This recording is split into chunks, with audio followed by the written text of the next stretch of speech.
So thank you everyone who's joined the class so far. I know we're going to get started in just a minute or two here. So I just wanted to welcome everyone. It's a small class size today, which actually is great because that means that we get to chat a little bit more about your actual campaign.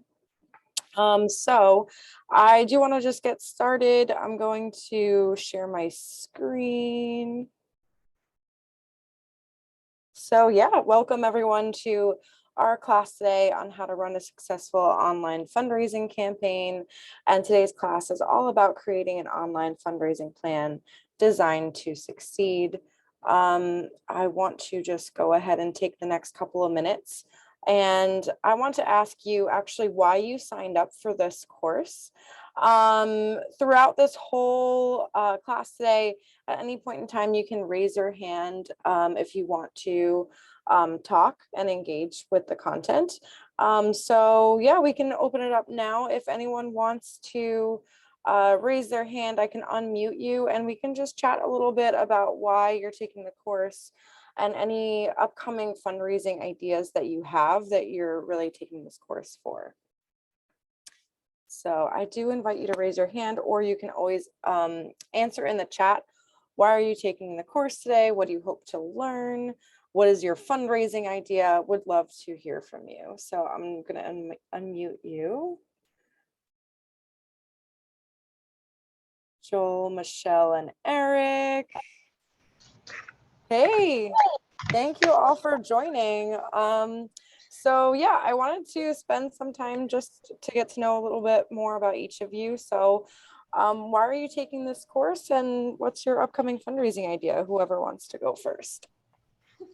Michelle. So I can jump in. This is Michelle and I'm here with my colleague Kate, and we're with Midcoast Humane in Maine. We're an animal rescue organization and we are a very small shop. Kate's our communications person. And we are retrofitting a new building. So we're in the middle of a building campaign, which has seen a lot of stops and starts due to changes in leadership, et cetera. So we need to push through and achieve our goal. There's an expectation that we do a crowdfunding campaign, and that's something we do want to do. But I think we need to learn a little bit more, temper expectations, and really learn about how we can achieve the most success with our limited resources, I guess. So. Gotcha. Yeah, and is Kate there with you, or should I go ahead and still send that Zoom? She's right here. Oh, perfect. Thanks for joining. I'm glad that you were both able to join today. Okay, awesome. Yeah, perfect. Well, it sounds like you came to the right place. Eric, why don't you go next? Yeah. Hi, Candace. How are you? I'm good. How are you? Fantastic. So, ANZ Africa, what we're doing is empowering women in the Congo, in DRC, Democratic Republic of Congo. And what we want to be able to do is to build a school for these women. Most of them aren't able to read and write. So we want to build a class, a school for them. And I just happened over the weekend to receive a fund. Someone just gave me a grant of $10,000 and I would want to use that. Yeah, that's really cool. I wanted to use that to kind of do it maybe like a match online activity where, I would ask my community to pitch until we reach a $10,000 figure and then, match it with that grant we just received, something like that. So I really would want to use this opportunity to use your app, your platform, to launch this. It has to be done before the end of October. Okay, great. So yeah, sounds like you have a lot of like urgent fundraising coming up. So yeah, thank you so much for joining. And I'm excited so I can get to know a little bit more about each of your specific campaigns so I can tailor some of the content to them. And yeah, Joel, I would love to hear from you as well. Hello, everyone. My name is Joel Delp. I'm the executive director for the Santiago Partnership, which is a stateside-based organization, but I'm actually calling you from Cayambe, Ecuador, South America, where I live. We partner with a Ecuadorian foundation here, and we have ministries of a home for at-risk children, medical clinic, as well as community-based programs. We actually ran a CauseVox peer-to-peer crowdfunding campaign last year, which was extremely successful. We had a goal of 96,000, I think it was. We ended up raising 110,000. So I'm hoping to repeat that effort this year. The purpose of this year's crowdfunding campaign will be similar to last year's. We're actually working on self-sustainability for the project, so that way over the long term, this project can be funded by resources only within Ecuador and not dependent upon foreign aid. And so we're creating a flower farm to export flowers around the world. And so we're kind of in the second step of developing this social enterprise. And so the crowdfunding campaign will help us raise more funds for that. Okay, great. That's awesome. So thanks for coming back, and hopefully this is helpful. It sounds like you already ran a great campaign before, so you're likely to do it again. And I hope you get a lot of valuable insights from this class too. So like a lot of what we're going over throughout the class is pretty introductory. Really just, especially today, I think as each class goes on, it gets like a little bit more complicated, a little bit more in depth. So a lot of really what we're going over today is just kind of like the building blocks of what makes a campaign successful, and just a lot of goal setting. So hopefully all of this helps. So I do want to go ahead and just for the purposes of everyone's audio being clear, I might ask you to mute yourselves now. I think most of you have. And then there'll be points that I pause and we can talk more about the content. And we're also going to be doing a Q&A. I want everyone to know that today's session is being recorded. So you're going to get the class today and you're going to get all of the other classes as well. So let me go ahead. I also want to share with you all the templates that we're going to be referring to so that you have the opportunity to just take a look at them and potentially just copy it and make it your own now. So let me go ahead and share the link in the chat with everyone. Okay, so there we go. So that is there for your future reference. So thank you all for joining our class today on how to run a successful online fundraising campaign. Today's class really is all about creating an online fundraising plan that's designed to succeed. A lot of the basic steps of what it takes to make a campaign run well. My name is Candace. I know you guys know that. I run content and education here at CauseVox, and so I've been here at CauseVox for 6 years. CauseVox is a digital fundraising platform for nonprofits. We offer crowdfunding, peer-to-peer fundraising, donation pages, ticketing, and more to help you really easily fundraise online. So over the course of the last 6 years, I spent my first 4 years here working really directly one-on-one with nonprofits, helping them get their crowdfunding and peer-to-peer campaigns set up on and ready to fundraise more online. So a lot of what I go through during this class is what I've gone through with many of our customers over the years and what I've also learned from some of the campaigns that have performed the best. So from those 4 years working one-on-one with nonprofits, helping them get their crowdfunding up and running, that's a lot of the insights that I'm pulling from today. And then over the last 2 years, I've tried to really effectively translate a lot of those insights into our webinars and classes like this. I also do our blog and all of that. So hopefully you've gotten a chance to take a look at some of our other resources as well.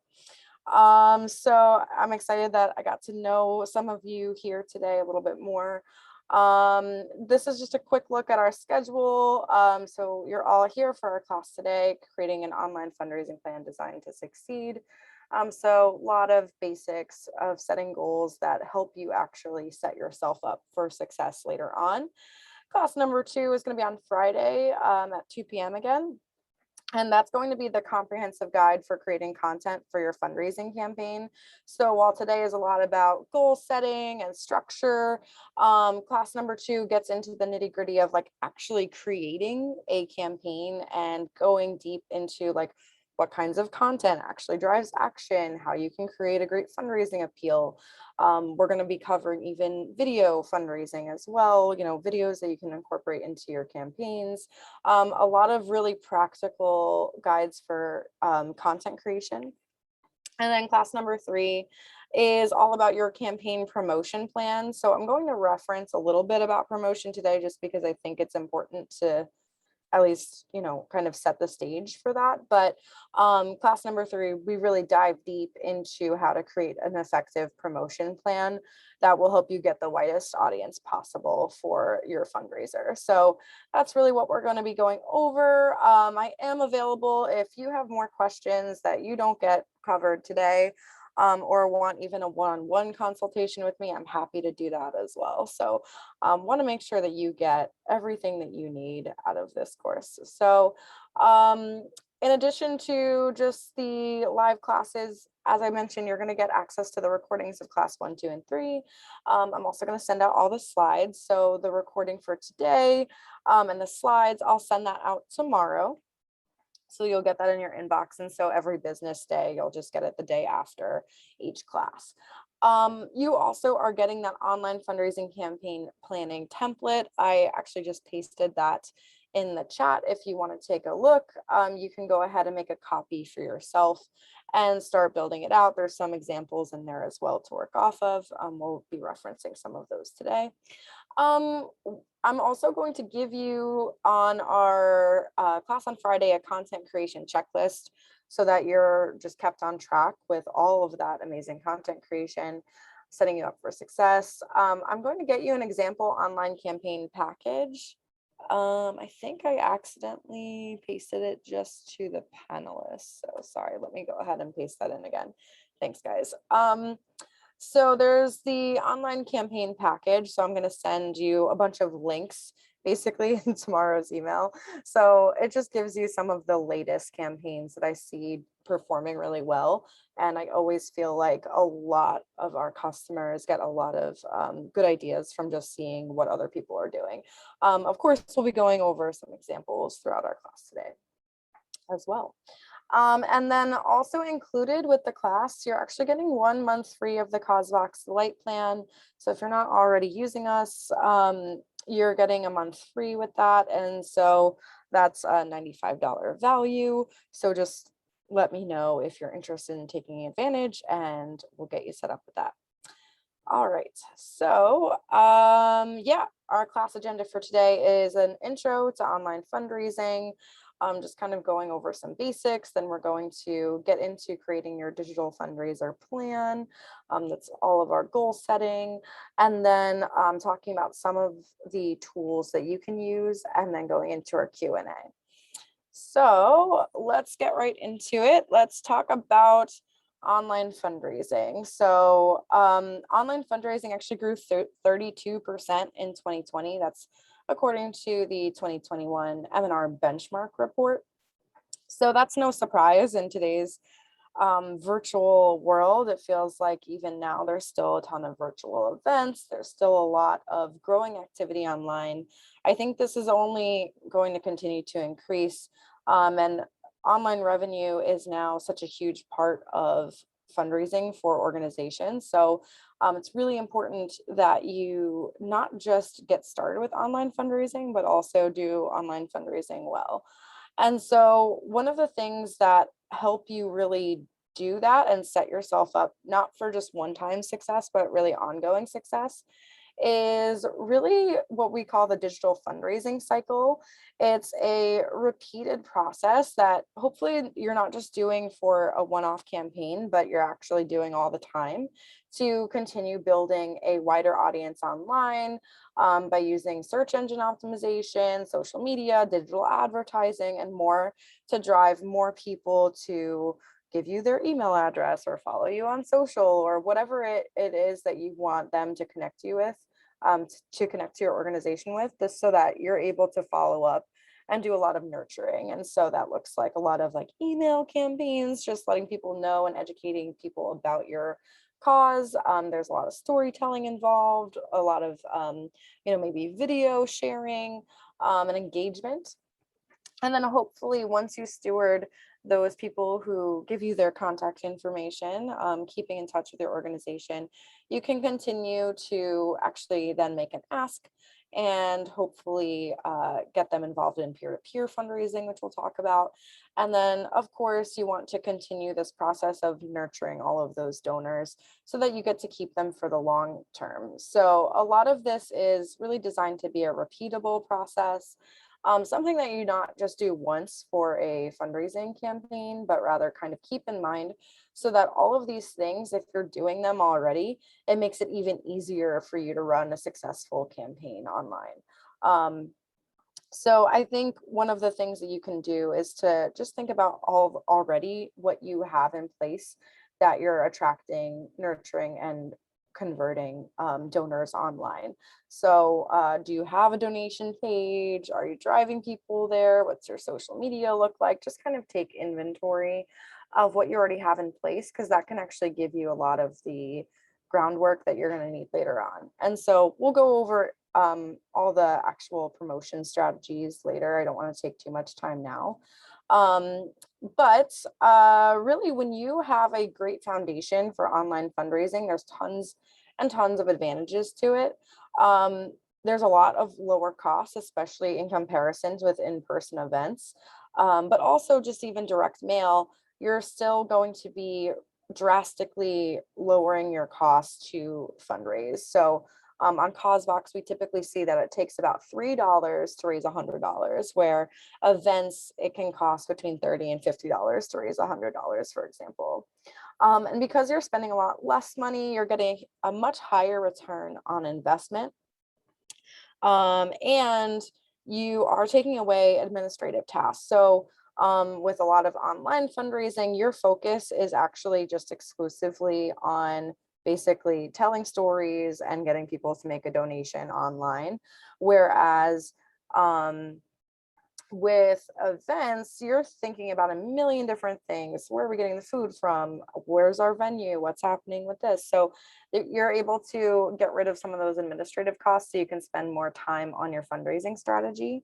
And hopefully you're engaging a wider range of participants, and it's easy for them to engage as well. So people can attend from anywhere at any time, whether you're doing an event online or if it's just a straight up crowdfunding campaign, of course they can participate from anywhere with that. And so all of this amounts to you taking home more funds with less effort. And so something that we really do think, especially with that huge increase in online fundraising revenue last year, that the nonprofits that will withstand the pandemic the best are the ones that are the quickest to adopt a comprehensive online fundraising strategy. So our class today is designed to be, our whole course is designed to be a repeatable process so that you can continue to run effective online campaigns throughout the year.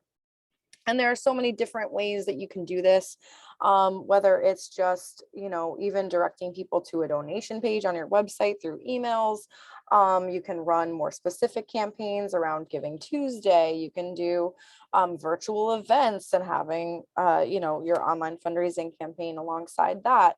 I'm sure, do year-end or annual fundraising initiatives, capital campaigns. You all have mentioned even other types of campaigns today. So really, there's so many different ways you can use an online fundraising campaign alongside events, and then even throughout the whole year as you do really any type of fundraiser, even having, in-person events and having online fundraising be alongside of it, which is what I see with a lot of like even like bowl-a-thons or dance marathons and things like that, or galas. So I want to just do a quick online fundraising temperature check. So I realized that there's a few or really 8 building blocks that I see typically that make it much easier for you to launch an online campaign. That being said, it doesn't mean that if you don't have all of those things, you can't be successful with your online fundraiser. It just might be a little bit harder, and you might have to do a little bit more work ahead of time to ensure that you reach your goals. But I have identified these things as existing donors. You just need some existing donors that you want to reach out to. It's okay if they haven't given online before, if you've done mostly, cash checks or anything else at in-person events. But any existing donors that you already have as an organization, that really does help you set the stage. But of course, an online donor presence is also great. So an email list is also I think, online fundraising essential. A lot of online fundraising is done through email, and it has typically the highest conversion rate as opposed to social media. So not that I don't think social media is a big part of fundraising. I just think as an organization, you want your email list to be pretty strong. So, and it's preferable that you are already using an email campaign tool like Constant Contact or MailChimp. But even if you just have a list of emails to start with, you can really easily get set up on one of those platforms. Presence and following on social media. It doesn't matter which social media platform you use. I think anything that you already have an audience on is really key. Of course, as a long-term effort, you want to think about, which platforms you might want to continue to expand and engage with. But if you already have any social media, Facebook, Twitter, Instagram, anything that you already have, even like LinkedIn presence, that's always a good place to start. Board members who are actively engaged in fundraising. I always think that this is, or at least giving, board members support actually is one of the biggest things that I see. It can either, if your board members aren't engaged or supporting you online, it can definitely take the wind out of the sails of some of the fundraisers I've worked with.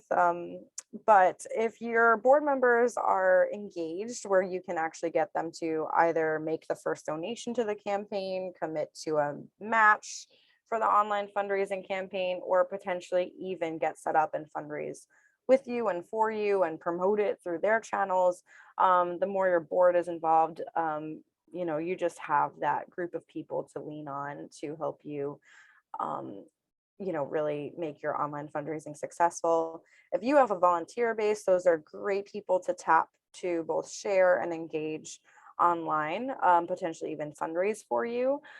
So those are already people who are committing their time and effort to your organization. And so you can really easily translate that into helping them, asking them to help you make your online fundraising really successful. Existing partnerships. So if you have worked with any local community organizations in the past, if you have any corporations that have supported you, sponsored you, those types of things, those are great to engage with for online fundraising as well. Just having a website. I know this is probably pretty basic for some of you, but I've definitely seen people try to crowdfund or do fundraising online before they have a website. And again, it's not that it's not impossible, but you can actually utilize your website as a promotion channel. So having a website is, I think, pretty key. And it also gives people more content to engage with if they want to learn more.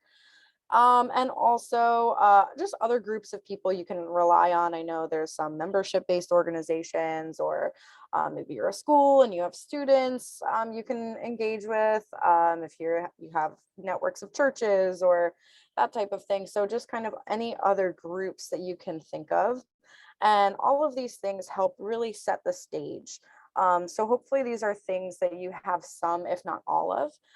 So I want to actually have you kind of grade yourself, and how many of these 8 items do you have?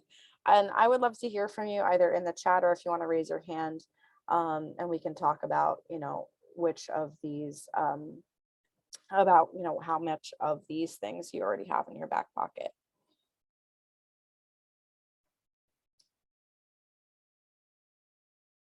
Does anyone have all 8?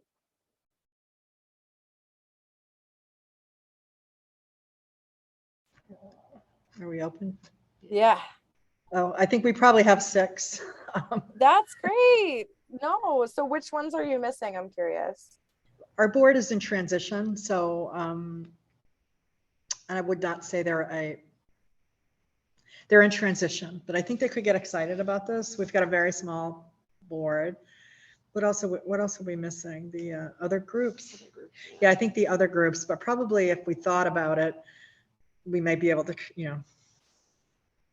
if we thought Yeah. about it, we're aligned with so many other nonprofits, so Mhm. it's hard to ask them to fundraise for us, but. Right. But you can still partner with them in other ways, and I'll go into more of that in a little bit.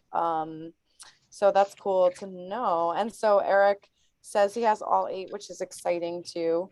And so yeah. So Eric, tell me about that's amazing. You have all 8 and Well, let's yeah. let's temper that, right? As I said, and Joel was actually kind of also going in that direction. We are all working on this, right? It's a progress.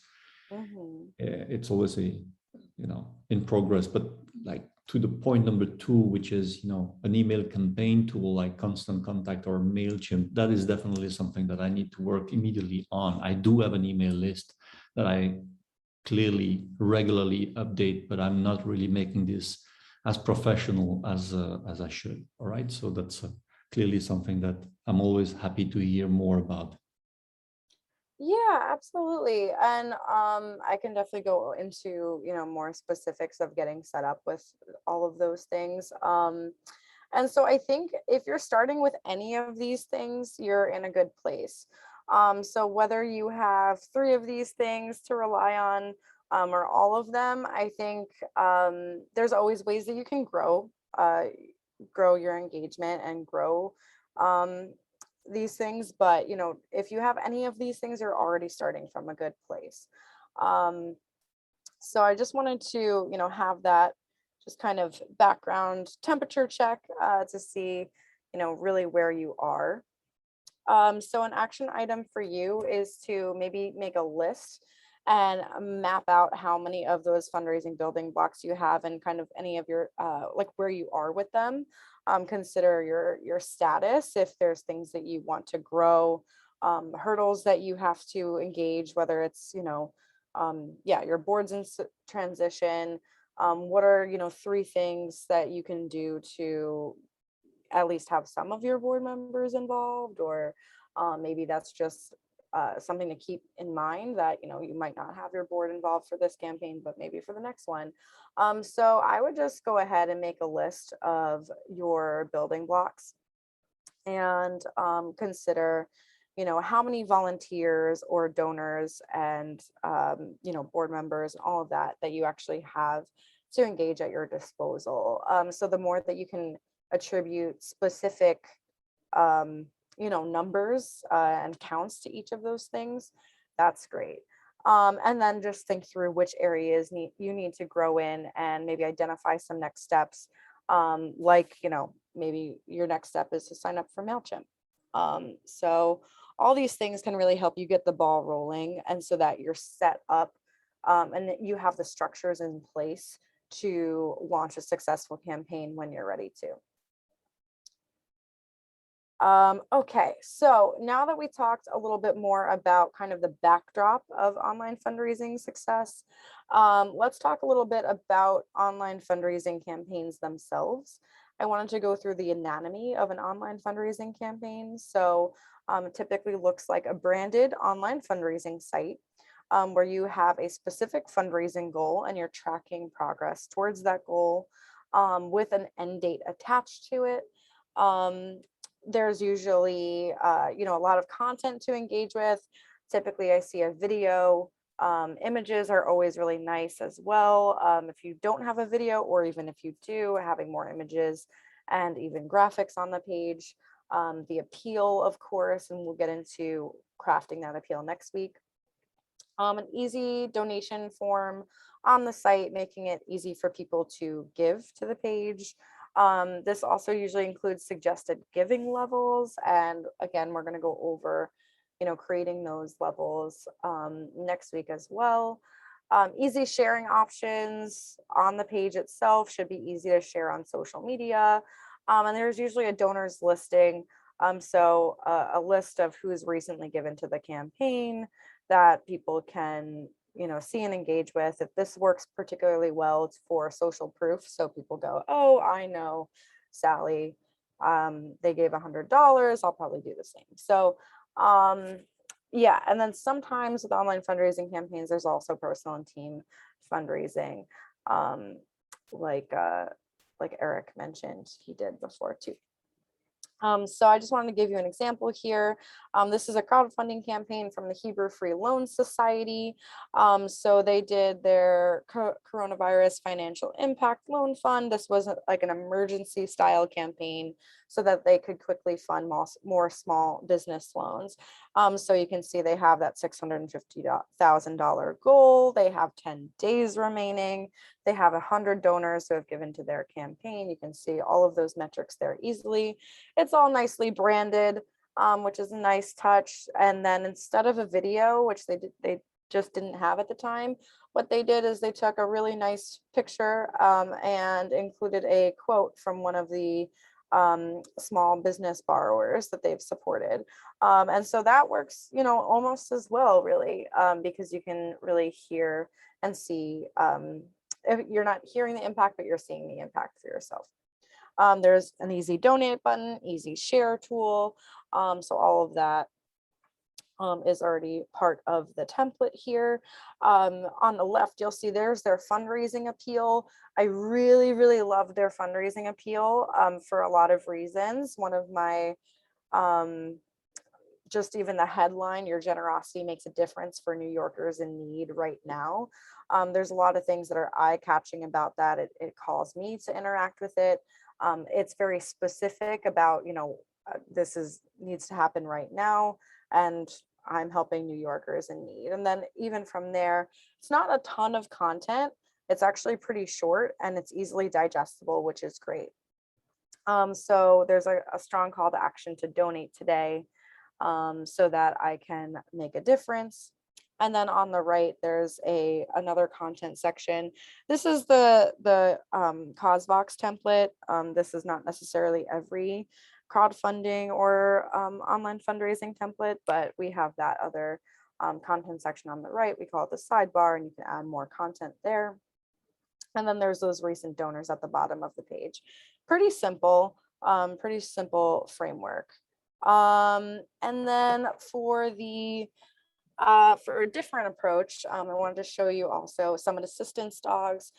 They did an online fundraising campaign for their virtual event. So you can actually see that they embedded their virtual event right on the site itself. That is actually from their YouTube live stream, and people at the time could watch live and donate and interact with the content on the page. But you'll see there's a lot of similarities. They have, it's counting up how much funds they've raised. And you can easily either just do a short campaign video or have, a more different approach, like a live stream embedded on the page itself. So they did a whole event as part of their online campaign. And so not only did they have a lot of, the same things that I liked about the appeal that I just showed you, but they actually had a match in place up to $25,000 that really drove engagement. I'll talk a little bit more about getting a match in our third session, but having a match in place actually can really set you up for success, because donors tend to give about 50% more when there's a match in place. So that's just one of the things I liked about their campaign. I like that they had the interactive live component. And then you can see that they had even more images on the page itself, really showcasing their work in action. And then they even had sponsors on the page. So lots of things highlighted here. And one of my favorite things that they did is that they took people who usually attended their in-person event and instead asked them to become virtual table captains and set up their own personal fundraising page and fundraise for the organization. So one of the best branding things that I saw them do is actually ask people to post a picture of them and their dog as their profile picture, having it really be all nice and branded, tied together with the campaign, and then, you know, share their personal pages across social media and across email and through their channels as well. And so this is such a great style of fundraising. You can see just like what one of these pages look like for them. So Melissa created her own page here, set her own goal, you know, underneath the overall campaign goal, and has personalized her content on her page for her own story. So this is such a great structure to keep in mind when you're doing your fundraiser. So organizations that use peer-to-peer fundraising tend to raise about twice as much as opposed to crowdfunding campaigns. So that's something that we've seen across the board here at CauseVox. And so this is such a great tool to use because it can really quickly expand the reach of your campaign. And so this is such a huge opportunity for any fundraiser that you might be doing. So if you were thinking of doing crowdfunding, consider doing peer-to-peer. It's probably going to help you expand your reach. It's great now because it's specifically relying on the relationships that you already have in your back pocket that you've already built. So with, you know, donors who've given over the years, and then you can also ask volunteers to participate and ask your board to participate. And all of these are great opportunities to engage, you know, all of the relationships that you've already built and just translate that to help you get a wider audience online. It's ideal for online fundraising. It's really easily shareable across different platforms and over email. And then it's also a primary driver of new donor acquisition that we see. So a lot of the fundraisers that run a peer-to-peer campaign will come back to us and say, hey, 75% of our donors were actually brand new donors to our organization. So if that's something that you're looking to do with your upcoming campaign, then consider peer-to-peer. So think through whether the crowdfunding or the peer-to-peer structure works better for you. I know Colleen just asked, why is a fundraising site separate from your website? Or is a dedicated page on your site just as functional? So if you have a landing page on your site, and I'll actually show you an example of that later on too, I think that's great, but you're doing a lot of extra work to create the page itself. So like it's a little bit harder to display those metrics and have them count live. So sometimes it just requires a little bit of extra work on your end. You probably have to get IT involved. Whereas if you use something, you know, any kind of, you know, online fundraising platform, it's a little bit easier. And it also keeps the campaign super focused on just whatever it is specifically that you're fundraising for. So yeah, but you can, of course, you know, do a landing page on your website, and that does, you know, of course, work for you. One of the things I also like about a fundraising platform is that you can have the donation form be more specific to your fundraiser as well, and have levels of impact. So like $25 does what for this specific campaign. So that can also help people get a better idea of how they can support the specific campaign rather than having it be the generic page that all of your donations go through on your website. Okay, so let's talk a little bit about creating your online fundraising plan. Really, the essential thing about online fundraising is that it's actually very specific. As with any online fundraising campaign, it's usually very specific to a certain program that you're trying to fund, certain goal that you're trying to meet. And so you want to be as specific as possible when you're thinking about running an online fundraising campaign. What's it for? Who's going to benefit? All of those details. And then you also want it to be time bound. So we'll get into that in just a moment and setting all those goals. So let's just talk about your campaign. If you have a campaign in mind, like some of you already do, you know, just kind of think through what the exact need is that you're trying to meet whether that's financial goal or just even like the impact goal that you're trying to meet as well, and identifying, exactly how donors are helping you meet that goal. You want to know what your question is that you're asking them to do. You can also really identify like really going into maybe 3 bullet points or just more details of what it is that you're actually doing with the funds. What are 3 things that are going to happen as a result of this campaign? Again, we'll get into more details of how to write that all into a fundraising appeal later. One of the things that you also want to identify ahead of time is who is the target for this campaign. Again, are you trying to get new donors in the door? Are you trying to target some of your older donor base and getting them moved online? It can be something that you're just trying to cast the widest net possible, but do your best to really identify who is your target audience, and plan for how you're going to measure your fundraising success. So we actually have part of the template that I shared, a place for you to start mapping this out, what you're fundraising for, how donors are, meeting that need that you're fundraising for, just kind of outlining some of the messaging to help you get a good lay of the land before you start planning everything else. All right, so yeah, let's talk a little bit about goal setting. So I mentioned that it's really important to set specific goals. So setting a online fundraising goal takes a few different things. So you want to consider, even if you've never run an online campaign before, think through if you've run any in-person events or any other specific and targeted fundraisers, and think through how much you've raised in the past. That can give you a good idea of what you can expect to come through an online fundraising campaign. Also, another great way to set a goal is to really focus about how much you actually need to raise to fund your specific program or whatever it is that you're hoping to fund. So think through both what you've raised previously and how much you need to raise. One of the things that can help with this is also thinking through how many people are going to be benefited by reaching your goal.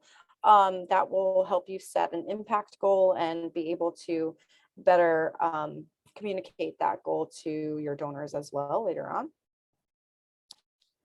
So Unleash Your Love did a great job at doing this. So they set the previous year they raised $186,000, and then they just increased it a little bit to $200,000, and they met that goal this year. Actually, they had also an idea in mind. I think they got 100 donors previously, so I think they did internally set just over 100 donors as their donor goal.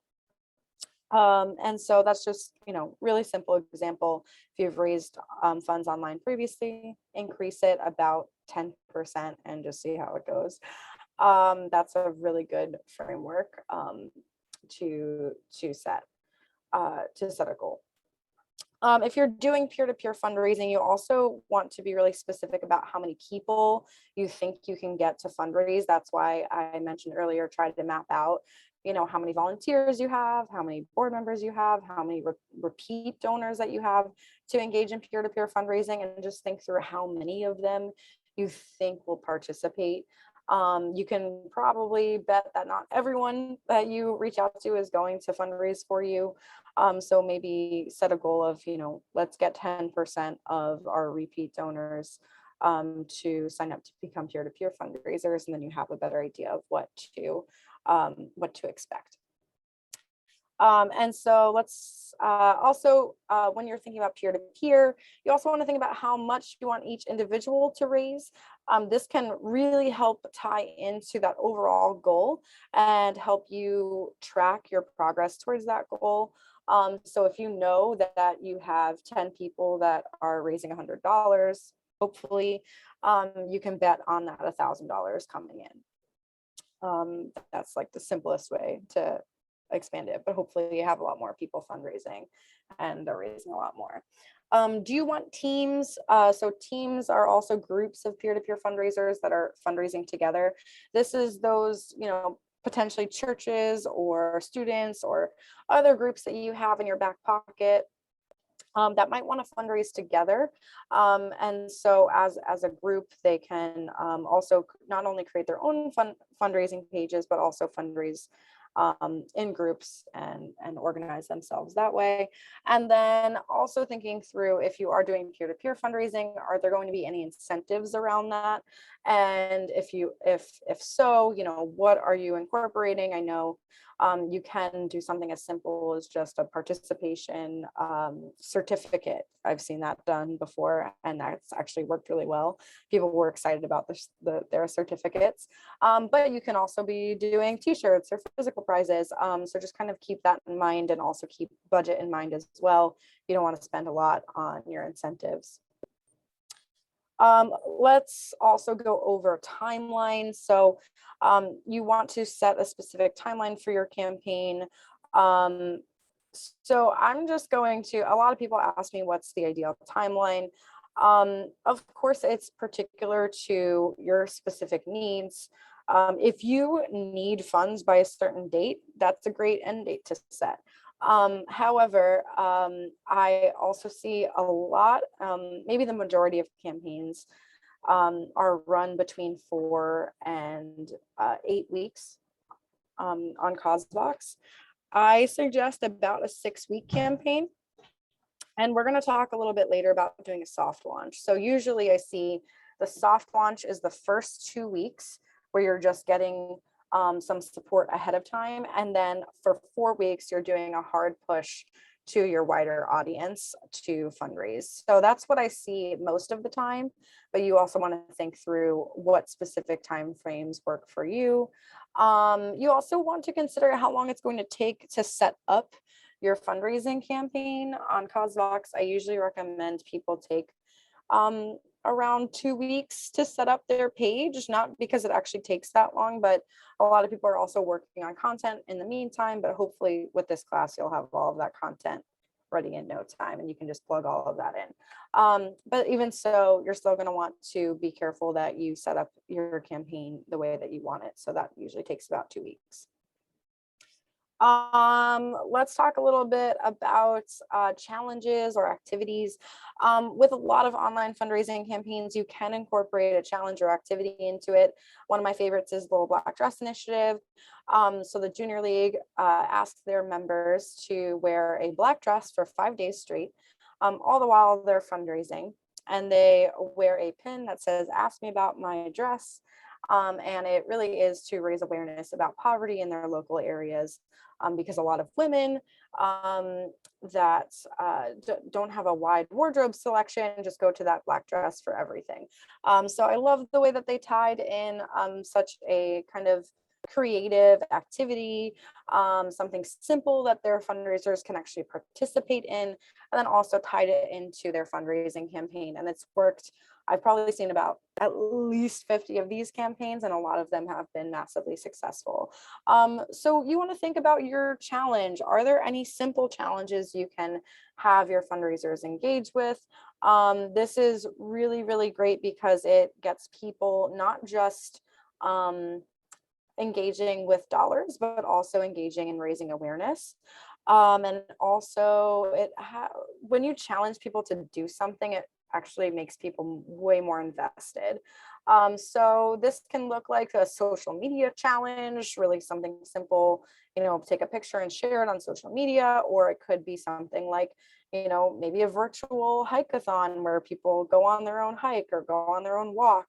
And you're challenging them to raise a certain amount alongside raising or setting their own personal goal. For example, Parkinson's Nebraska had participants of theirs as a team, as a group of 4, walk 500 miles total, because that is actually the width of the state of Nebraska.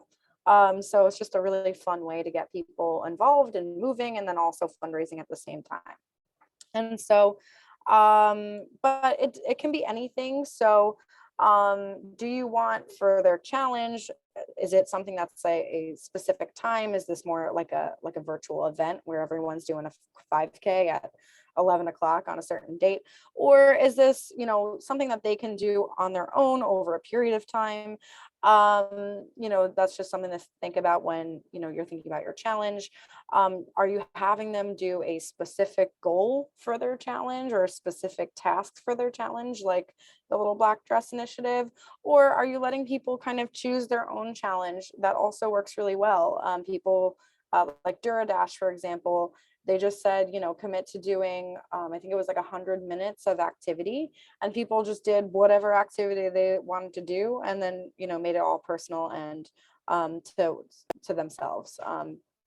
And so again, that's also kind of like the specific mode or, you know, personal options, giving them the option to choose their own adventure, if you will. So. All right, and now let's talk a little bit about sponsors and partners. So with online fundraising campaigns, there's actually a huge opportunity to get sponsors or partners invested. So one of the things that you might want to think through is actually seeking sponsorships, and thinking through how much those sponsorships are going to be, what will fulfillment look like, and ultimately how much you hope to bring in through sponsors. And also just think through if you'll be engaging corporate partners to fundraise, commit to a match, or promote your fundraiser as well. So this is actually one of the things you can do if you have a lot of nonprofit partners. Maybe they won't actually fundraise for you, but they might share it to their community for you in their upcoming newsletter. There's different ways you can leverage those partnerships. And then you also, you know, might want to engage your corporate partners to, you know, promote your campaign for you, or if you can get them to commit to a match, that will also help you be wildly successful because donors love matching gift campaigns. And potentially you can even get them to participate in peer-to-peer. So I wanted to show you just what this kind of looks like. So North Texas Food Bank, they actually run multiple crowdfunding campaigns. They probably have, oh man, maybe 180 campaigns that they've run just with partners alone. They actually provide the crowdfunding template and then switch out the title of their partner. This was actually a group of partners, so this was a little bit more generic, Partners for Hope. And then they provide this to their partner, and then they just take it from there and actually do all the crowdfunding for them. So just a different way that you can engage people in online fundraising and engage those partners specifically. Also, you know, again, if you're doing sponsorships, you can have those different levels of sponsorships, display the logos on the page. I think that's a really nice benefit that your participants will want to see, your sponsors will want to see.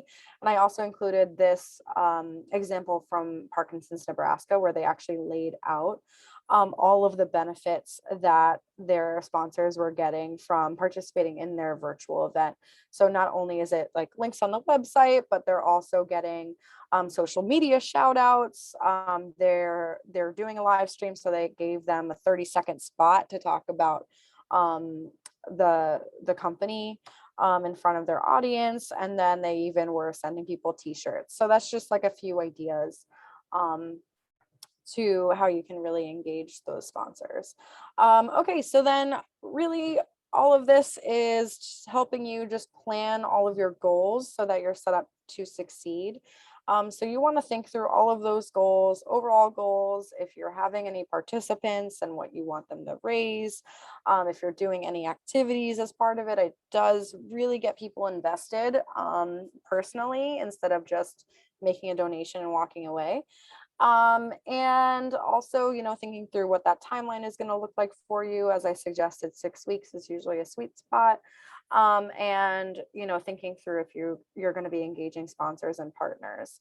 So I have a goals worksheet for you to fill out. That's also in that template. I have an example here. It just helps you map out all of those goals. The best thing about this is because you're putting all of these things in to this place and keeping track. you can really easily predict your fundraising success. So if you want to engage, 20 sponsors and you want them to give $30,000, how much you're really going to be asking from those sponsors. And if you want to have 50 participants raising $300 each, that really does give you the opportunity to track where you are towards ultimately hitting that main fundraising goal for your campaign. So the closer you can get your estimate to your actual overall goal, just by really thinking through any goals that you're setting, can really help you set yourself up for success. And then what's great is that you can always keep track of the actual results of all of this.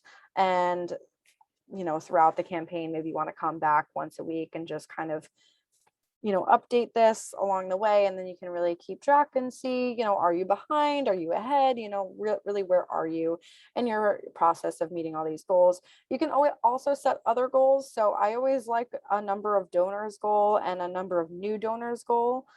Keeping track of those key performance indicators are always really nice, because it can really help you see just your growth of what new donors you're bringing through the door, and what percent of your donors are new donors. So you can always set different metrics that you're looking to hit on your end as well, and just consider what your timeline is going to look like, what those key dates are going to be. So that's your kind of next step, is to really map out all those goals. I think we're really close to time, but I do really quickly want to talk about choosing an online platform. I'm going to skip over a few things, or just really quickly gloss over them, because I think a lot of this will also be kind of covered in other things. But one of the things that you really want to make sure is that your whatever platform you use, it's mobile optimized, because we see that about 65% of the people that are going to be giving on their phone. And then a lot of people are using, more than half people are probably going to use mobile wallet. So that's Apple Pay, Google Pay. So those things, moreover than text to give, moreover than anything else, mobile wallet is like the major trend right now, because it's one-click payments. It's very easy. So the easier that you can make it for your donors to donate right on their phone, or even sign up to fundraise for you right on their phone, the better it's going to be throughout the whole thing. So when you're choosing an online fundraising platform, make sure it's easy for you to set up. You don't want to waste your time by trying to work with something that's really complicated or clunky. You want it to be mobile optimized, super easy to donate. So you want to do all of these tests ahead of time too. So make a test donation. Was it easy for you? Was it easy for your board? Thinking through those things. If you're doing peer-to-peer, of course, you're going to need a platform that supports that. If you're trying to have sponsors, you need a place to feature them. Just think through, does this platform have a place for me to do that? You want it to be branded, like the ones that I showed you. There's no platform branding on there. GoFundMe, it's not really meant for nonprofits, in my opinion. Of course, you can use it. But you want to do something that's a little more branded, because it's going to make your fundraiser that much more professional. Of course, you want to, all of those goals that you set, be able to reflect them so that you and your donors can see them easily. So whether that's just fundraising goals or even activity goals. So if you have people walking 100 miles, can they keep track of that? If you're doing an event, you need a platform that allows for ticket purchases. If you're selling tickets, and then, really your thing is unique. Like every campaign is unique. So what other custom things do you need? If you're fulfilling prizes, you'll need to collect t-shirt sizes, for example. So make sure that you're able to add your own custom fields that you can get from your donors or your fundraisers. And then, of course, incorporates video options, which pretty much every platform does, and also potentially live streaming embeds as well. So that's just a few checklist items. Here's some examples. This is Celia's page. You can see she had 100 miles that she wanted to hike, and she's tracked her activity and her fundraising progress on her page. When you think about, potentially even just building out your own landing page on your website, I have this example here of Nicholas House, and they really just drove people to this landing page on their website, but I just love the way that they laid it out. You can see, they have a lot of those impact statements. From now until July 30th, this is what we're doing. They have all of those goals. They even have a progress bar reflected right on the page. They have, the opportunity for people to not just donate once, but they have another call to action here to actually become like a pledge donor as well. They have started a peer-to-peer fundraiser, so that's taking them to another place where they can sign up for their own personal fundraising page. They have all of these different virtual events that people can register for. They have all of their sponsors and FAQs. So they have a lot of the same things that you would show on a campaign site, but they have it all built out on their website. But this actually took a lot of work for them. So just kind of keep that in mind.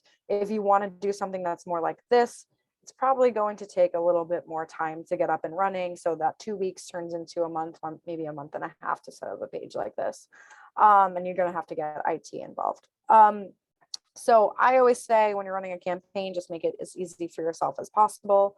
And consider a platform that allows you to directly integrate with, any other tools you might be using. So if you are using MailChimp or Constant Contact, you want something that's going to be able to push new donor emails into MailChimp or Constant Contact so you can follow up with those new donors automatically. Then you're not having to do a lot of exports and imports. Or even just if you're using any kind of donor management system or CRM, if there's a way for you to connect it so that those transactions go through automatically, so your finance team doesn't have to do as much work on the after the campaign, that's also really helpful. So just kind of think about other software you might need to connect your campaign with to make it as easy as possible.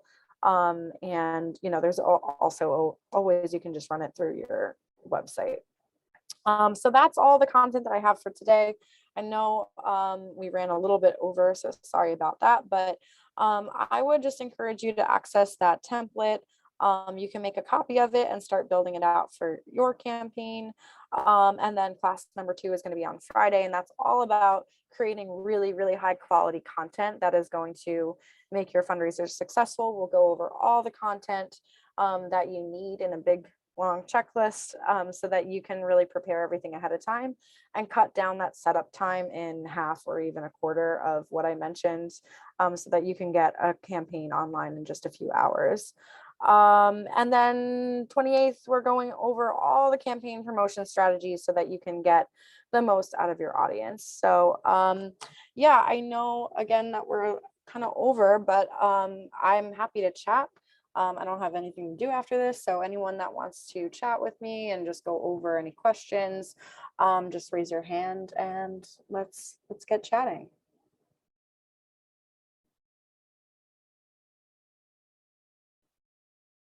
Hi, sorry. Hey.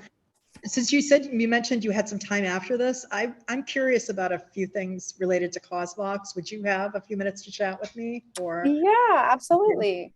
I will follow up and just send you a different Zoom link so that we can chat on thank you. yeah, the meeting link. Okay. Yeah. And again, everyone does get that $95 1 month free of the light plan. So I can get you set up with that if you're interested.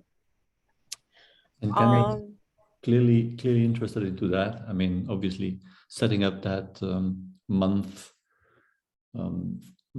usage of your platform, and also interested into anything you would be able to share on setting up a MailChimp account. I mean, I can go and do that by myself, but if you have any suggestions, making sure that I'm doing that in a proper way, because it would imply that this would have to work with your platform as well. So that's really more what I'm concerned about, is the interconnection. Yeah, I believe so. MailChimp and CauseVox. So you can set up a integration with MailChimp through a third-party tool called Zapier. Zapier is free. And there is like a certain applications like Salesforce that are on their premium plan, but even their premium plan, I think it's like $17 a month for nonprofits. But with MailChimp specifically, so it should be free for you to set up a MailChimp account and get started. And then you can really easily, again, set up that free Zapier account to push the new donor data directly into MailChimp. One of the things with MailChimp is that you have more control over the branding if you go on one of their paid plans. I have to look again. I know or I believe they have discount options for nonprofits. So I can do a little bit more research and send you that if you're interested. I am. Yeah, and I mean, as far as any other email platforms, I mostly see MailChimp or Constant Contact, maybe even more than MailChimp. I see a lot of nonprofits are using Constant Contact at this time. So that's probably the number one that I see.